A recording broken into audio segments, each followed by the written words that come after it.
एक बार एक गांव में गरीब किसान रहता था।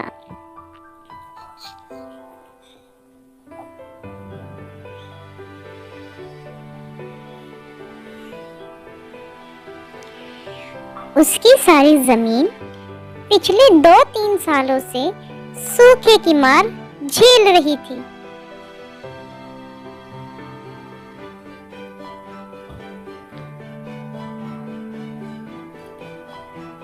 सर्दी का मौसम आ चुका था।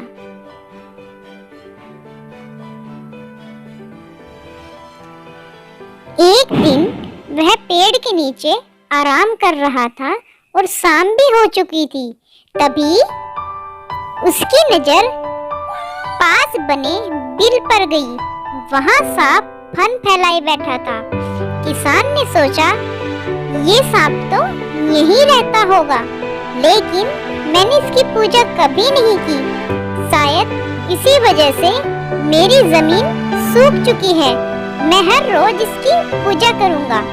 ऐसा सोचकर किसान एक कटोरे में दूध लाया और सांप को पिलाने के लिए ले गया।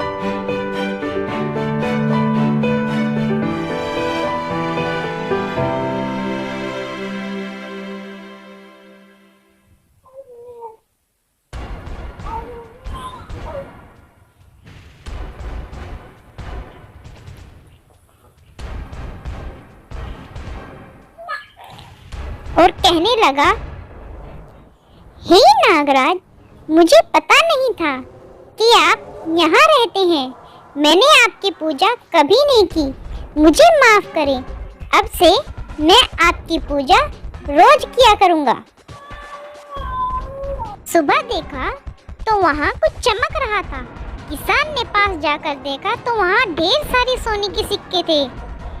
ये देखकर वो खुश हो गया। अरे, यह तो सोने के सिक्के हैं।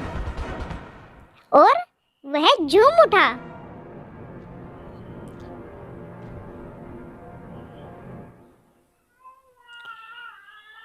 एक दिन किसान को किसी काम से दूसरे गांव जाना पड़ा।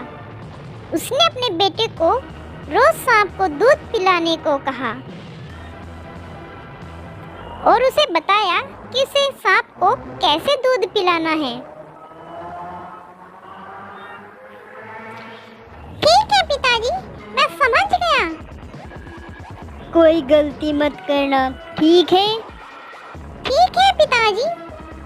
बेटे ने अगले दिन वैसा ही किया।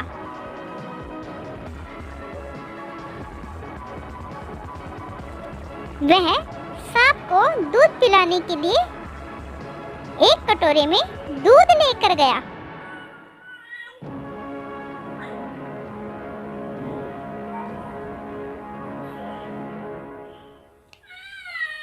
उसके बेटे ने सोचा कि सांप के बिल से एक ही बार में सारे सोने के सिक्के निकाल लूं।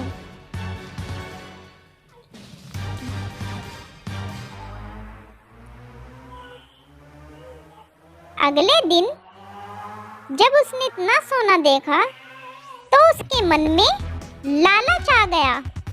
उसने सोचा, सोना ऐसे नहीं निकल सकता, क्यों ना मैं उस सांप को ही जान से मार दूं।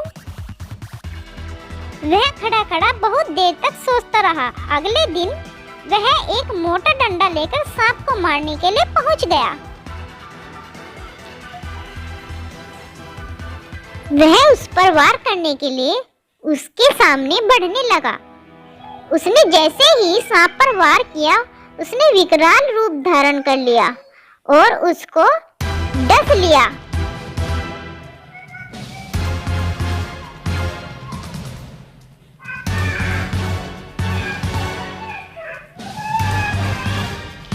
डसने के बाद उसकी मृत्यु हो गई। मृत्यु के बाद किसान के रिश्तेदारों ने उसके लड़के का अंतिम संस्कार कर दिया।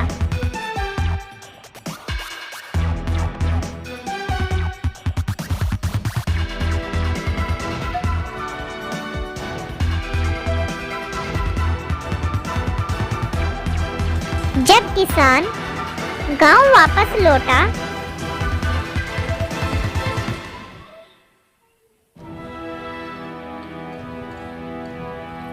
उसे अपने बेटे की मृत्यु का पता चला। वह बहुत दुखी हुआ। वह सांप के पास गया और रोने लगा। सांप ने उसको सब कुछ बता दिया। किसान ने कहा, मुझे पता है मेरे बेटे की गलती है। सांप ने कहा, दरअसल न गलती तुम्हारे बेटे की है और न ही गलती मेरी है। परिस्थिति ही कुछ ऐसी बन गई कि यह सब हो गया। यह भाग्य का खेल था। भाग्य के आगे हम सब मजबूर हैं।